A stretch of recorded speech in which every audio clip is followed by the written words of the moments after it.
Welcome back to Outdoors with Larry Ray on ESPN 790 AM. Brought to you proudly by the Tennessee Wildlife and Resources Agency.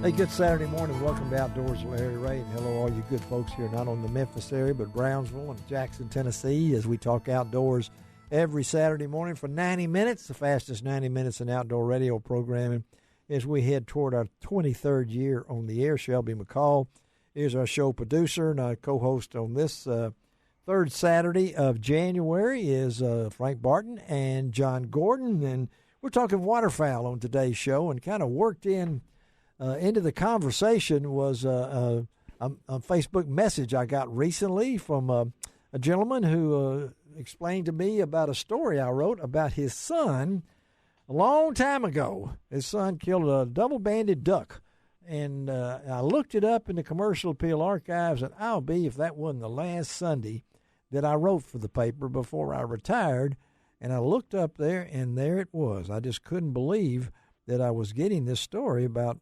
Ryan Williams. And now I feel like that Ryan is now 37, and I'm really old. I'm not going to ask Dennis, his dad, how old he is, but we're going to talk about Ryan's big brother. Good morning, Dennis Williams. How you doing? Good morning, Larry. How are you? I'm doing great, and brought back a lot of memories. A lot of folks come up to me and said, "You remember that story you wrote about me back there in 1988?" I said, "No, I can't remember 1988, but I found this one."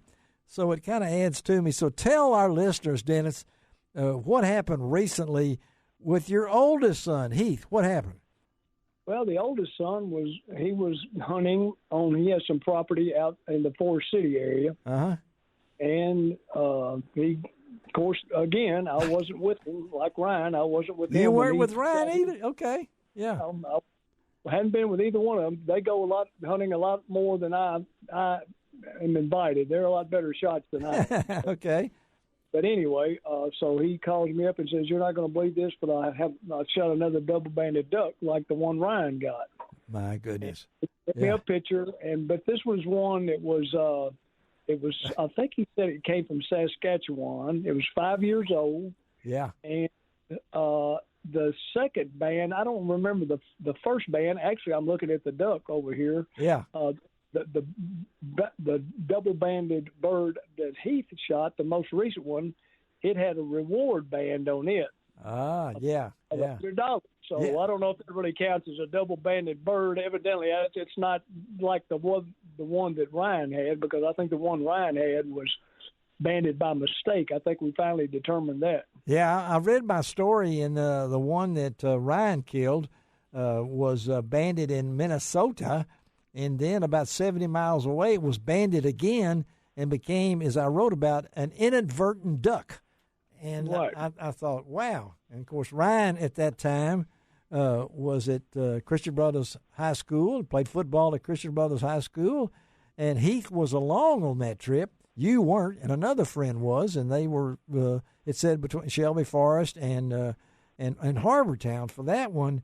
But for two brothers to do this, so was it showmanship here? I mean, was there bragging rights between these two brothers? No, I don't think that, there was no competition as far as one out shooting. Both of them are really good shots. So yes, as far as that goes, no, I don't think there was that much competition. Although they like to go at each other every once in a while. But I was more proud of them. Both of them doing that. That's why I kind of got in touch with you. Yeah, I'm glad you did. The odds of that was. The odds of that are, and the odds of killing a double-banded duck, John Gordon. I mean, you work for Ducks Unlimited. I mean, the first one's a lot more rare. Yes. Okay, the reward band duck, you'll see those from around. But having a duck that's got just two normal bands on it that got captured close to in a time frame, and they stuck another band on it. That's really rare. That's really rare. But again, with two brothers getting this and $100, I remember that. I remember when I called the folks up there in Minnesota at the Wildlife Refuge, Dennis, and I read my story out and everything like that. And that did appear on January the 7th, 2001.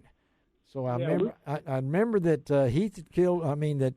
Ryan had killed his in late December, and so we're almost close to the same. not that far away, from almost the same dates, a couple of weeks at the time. And tell me a little bit about their love of duck hunting, these two young men. Well, actually, my oldest son got me started. I had a real good friend that I worked with, Clyde Springer, with Armstrong Relocation Services. Uh-huh. He was the one that he had some property over in Arkansas, and for some reason he took Heath, the oldest one, yes, hunting. That's what started it all, and he fell in love with it just right off the get-go, and he went in it head over heels. And that's how Ryan got involved. As he got a little older, he got into it also. I mean, now he's to the point where he has his own property. He does his own land. He plants his own crops. He builds his own blinds. I mean, it's a full-fledged, almost like a job, actually. Yeah, tell our listeners what Ryan does now, because we're talking about something that happened more than 2 decades ago. Ryan, he actually played football. After he left Christian Brothers, he was fortunate enough to play football at Memphis. And actually played with D'Angelo. He did, okay. He was a freshman, D'Angelo's senior year. He played for Coach West. But he has an unusual, he went on and moved to the Virgin Islands. Is that right? Is that what you said? He packed up his bags when he graduated from Memphis and went to the Virgin Islands to work as a boat captain. He got his captain's license. Then he went and worked the BP oil spill. Then he went and coached football in Utah, and now he has his own little trucking line. So I said, Ryan, why don't you want to, work for somebody? I've actually retired from Federal Express. I said, work for a big company that will have all the security and all that. Yeah. And he said, I've played sports all my life. I'm tired of being bossed around. Yeah, there you go. Now he owns what? Blue City Transportation. I'm going to be my own boss. Yes. Well, all right, Frank, John, y'all have heard this story, this proud father. Dennis has seeing his 2 boys do stuff like that. John, you got a duck story that could match that one?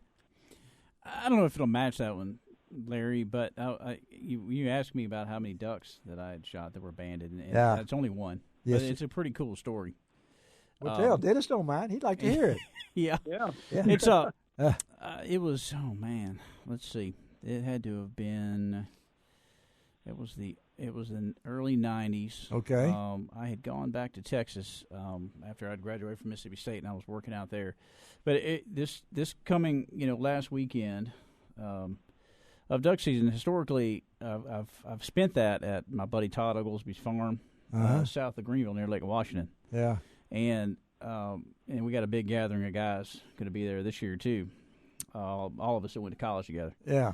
So it was one of those hunts, and me and another guy, Steve Pendergrass, we were both living and working in Houston, and we left after work on Friday and drove basically all night and got there like 3 a.m. to Todd's farm. Yeah.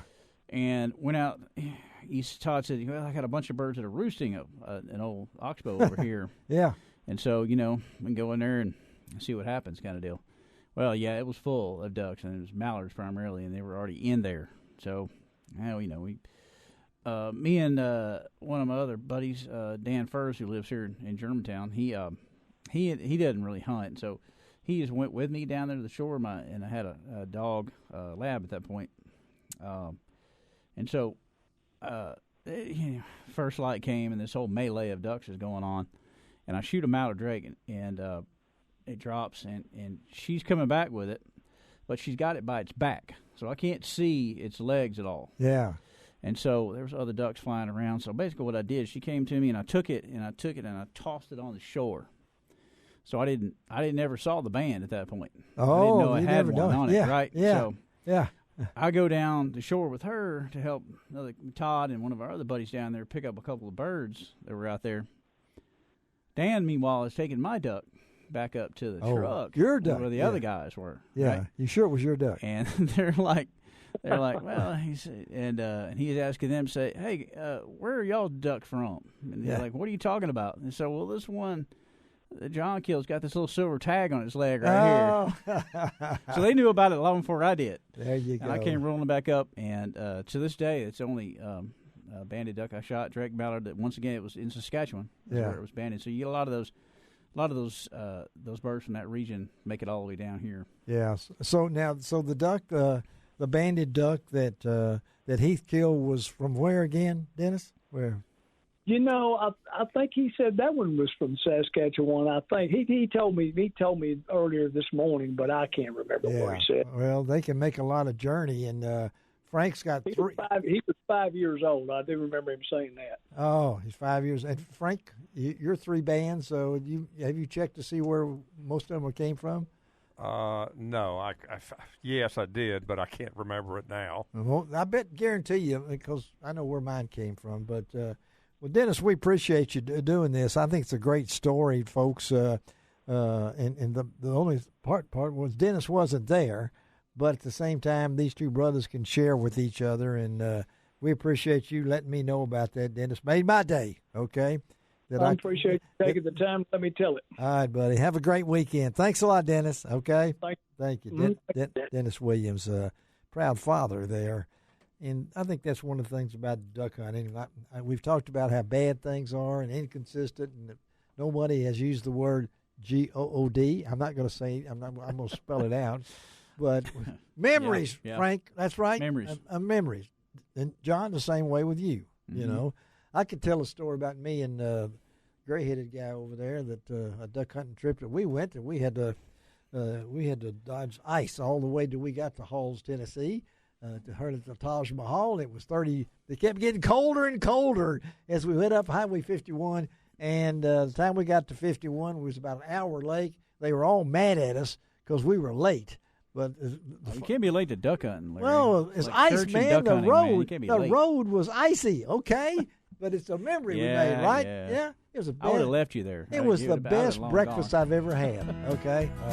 All right. Let's take a break on Outdoors with Larry. Close it out with Peanut Quan, and we will not talk about Fishing.